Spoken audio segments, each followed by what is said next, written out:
Hello and many thanks for joining us. This is our on Light TV as we bring to you comprehensive coverage of news events happening right here in the country and beyond this Thursday, the first day of February 2024. My name is Kariuki Agnes and a lot has happened over the week as Mother Koome rubbishes government threats to cut judiciary budget. We have that and many more, but before that, these are the headlines that make our top stories. Raila Odinga criticized President William Ruto's approach to implementing the affordable housing program. Kenyans now spend over 3,000 more on electricity after Ruto's government scrapped subsidy. MCA in tears after breaking his leg while resisting arrest by county inspectorate.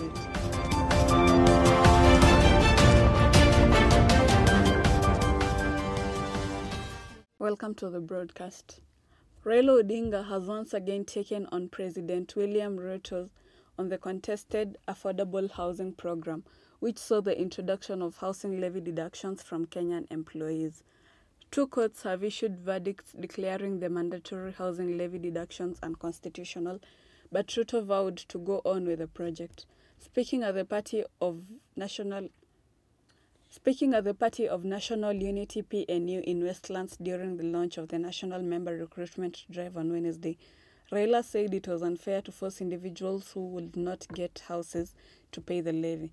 The former Prime Minister said that the affordable housing program would only be effective if the government held a national dialogue and allowed the people to own it, not be forced on them. The issue of this housing problem that these people are struggling with, it's not a new thing. It is in our manifesto as Azimio. They didn't have it in their manifesto. They borrowed it, but they don't know how to implement it. Now, Kenyans have been forced to dig deeper into their pockets to purchase electricity units per month. KPLC raised consumer electricity bills after President William Ruto's administration scrapped the 15% subsidy. According to the Kenya National Bureau of Statistics report, Kenyans using 200 kilowatts per hour units spend more than 3,000 per month for electricity in the past 12 months. The International Monetary Fund recommended Ruto's administration scrap the subsidy, saying it has negatively affected KPLC liquidity ratio. The sharp rise in electricity prices, accelerated by foreign exchange fluctuation, pushed Kenyans' inflation slightly higher to 6.9% in January 2024.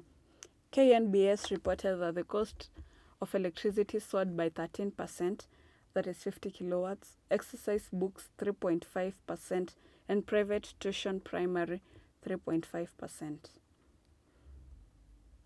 And now in other stories, Chief Justice Mother Koome has issued a stern warning to the government over threats to slash the judiciary budget.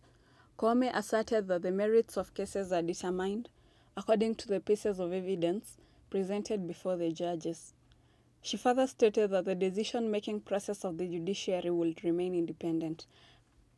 This comes against the backdrop of the CJ's meeting with President William Ruto to iron out corruption allegations in the judicial system. Koome clarified that the judiciary will not comply with requests to address concerns about their independence. Open ourselves up to dialogue.